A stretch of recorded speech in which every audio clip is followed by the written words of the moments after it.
it seems to me also the movement of people and mass displacement is becoming so many more people's reality because of climate in all kinds of ways, right? That people are moving small distances or larger distances. They're forced, their displacement is forced, or it's a decision to move, because it's no longer viable for them to stay in one place. It seems almost that your idea of sort of being a migrant through time as a sort of a universal experience kind of collides with this idea that anyone might be displaced by climate depending on sort of where they live, and that the possibility of movement and migration, its potential universality, is taking on new meaning in an era of intense climate induced or climate intensified crises.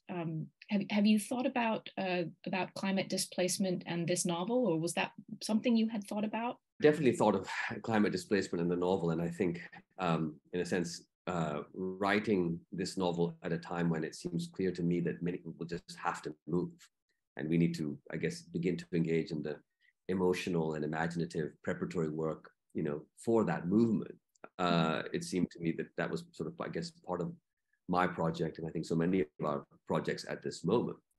But I would also say that I think it was an illusion that there was a time when people didn't need to move. We have somehow, in the latter part of the 20th century, chosen to imagine ourselves into a world where people just, evolved where they live today and stayed put. But that has not been our history. Homo sapiens didn't evolve in Pakistan. They didn't evolve in, the United States. We all came here from somewhere else. And even the people who still live in the Rift Valley of Africa, their ancestors left the Rift Valley and wandered around and then sort of came back. And none of us is truly, indigenous to a place.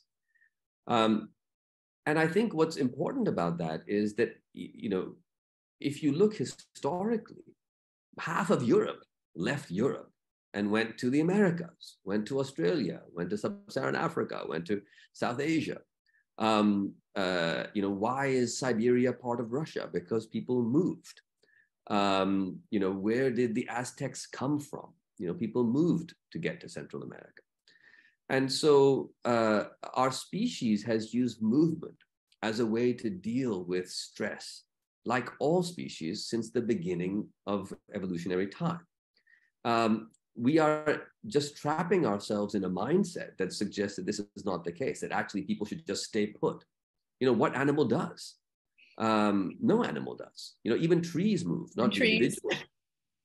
Yeah, but some bird will pick up a little berry or a seed and fly across the sea and drop it on an island, and the species migrates, right? So nature and our planet's way is for organisms to move when conditions change. What we are trying to do by, in a sense, creating an imaginary space where movement is circumscribed, where borders are natural, where passports are natural, people cannot move, is to engage in a profoundly unnatural act, actually. Now, we could say that, well, we prefer this unnatural act and we're willing to defend our borders and do what we have to maintain it. But we shouldn't do that from the standpoint of saying, well, we are protecting the way things were. We aren't, actually.